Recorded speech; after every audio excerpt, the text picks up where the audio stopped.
Traffic engineers usually require a traffic study to time and set up these traffic lights that you see behind me.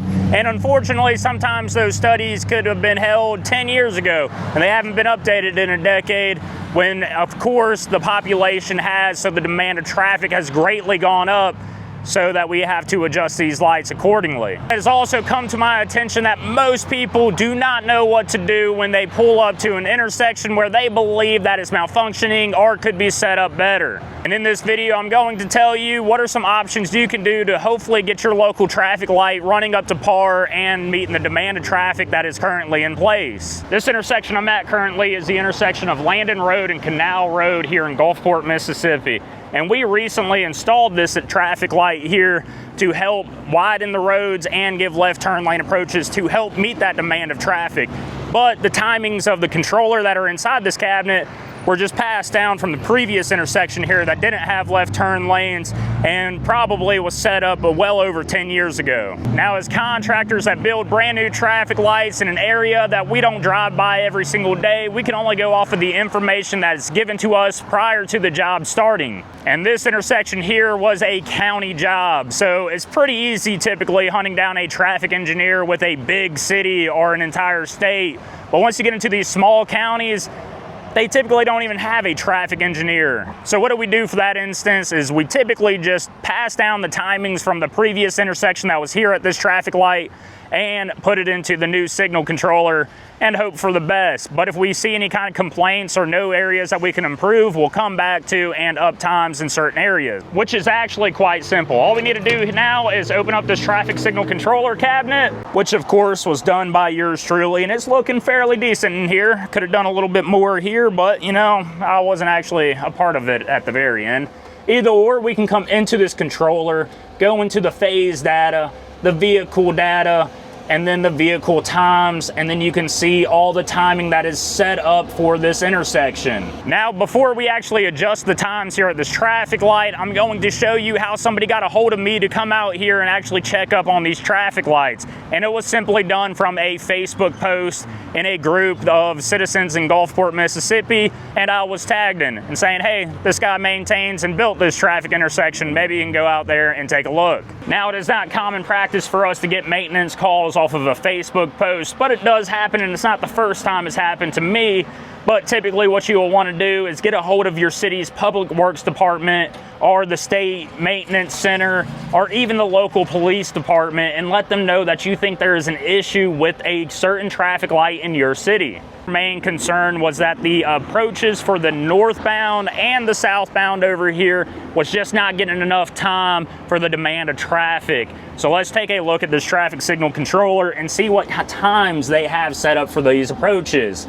And as you can see from the old intersection, 1, 3, 5, and 7 were not even there previously, but they all have around 18 to 12 seconds on it, while the through lane approaches, which are phases 2, 4, 6, and 8, they only have 35 seconds each on those approaches. Also take a look at this door sticker inside of this cabinet so that you can see the approaches. You can see that north is right here. Northbound lanes are phases 2 and 5. Southbound would be phases 6 and 1. And coming westbound, you would have 8 and 3. And going eastbound, we would have 4 and 7. So to just make sure I have it correct, I'm going to go ahead and read the Facebook post and I'll put it on the screen. But does anybody know who to call about the traffic lights, the new lights at Canal and Landon Road, which we are currently at? And it's only green for 35 seconds. I applaud them because they were actually able to time it to a T and know that these were only working for 35 seconds, which is the maximum amount of time on that north and southbound approach. And of course, we would never want to hold up this cammed out Camaro. After working on this intersection for a while, building these lights and even maintaining these lights, it's pretty easy to see the traffic demand patterns throughout the day and during like school times or early morning times. Could the county come in and do some kind of max 2 times, change up just certain hours of the day or even core patterns to really help out? They could. But today we're only going to focus on these max 1 times because we have good vehicle detection here, and if a vehicle is no longer on this approach that you see in front of you, there should be no reason why it would be on their maximum amount of time, so we can go ahead and raise these max times. One thing that could also help as well, these through lane approaches, it is not a super wide intersection like you see here. In certain places, you will want that 12 to 15 seconds to make sure any 18-wheeler can get through the intersection, but we don't simply need 15 seconds on all of these approaches for the minimum amount of time. We can knock these things down to 12, I think would be an appropriate number on all our through lanes here, and then let's raise our maximum times to not hold up this intersection so often. So for phases 2, which is that northbound approach that she is complaining about, it's only currently at 35 seconds. I think we can do better. That's coming right off the interstate. Let's make it 50 seconds.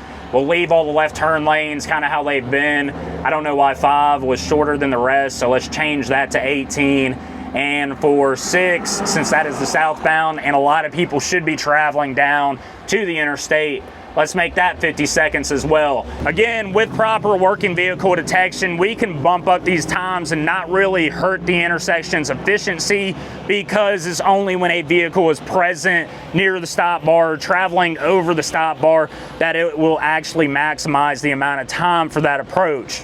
The big issue is going to be the people that are coming off of I-10, which is not even a mile down the road, and it will have a big influx of traffic going northbound in the afternoons and a big influx of traffic going southbound, that we really just help out these north and southbound lanes of traffic. One thing I also like to do, if you can see right here, the red intense is going to be an all red duration.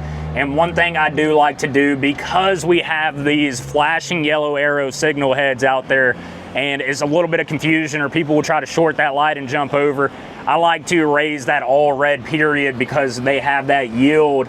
So hopefully if they do run the light, they don't get T-boned, because overall, the last thing we really want is anybody getting hurt or even killed out here at one of these intersections.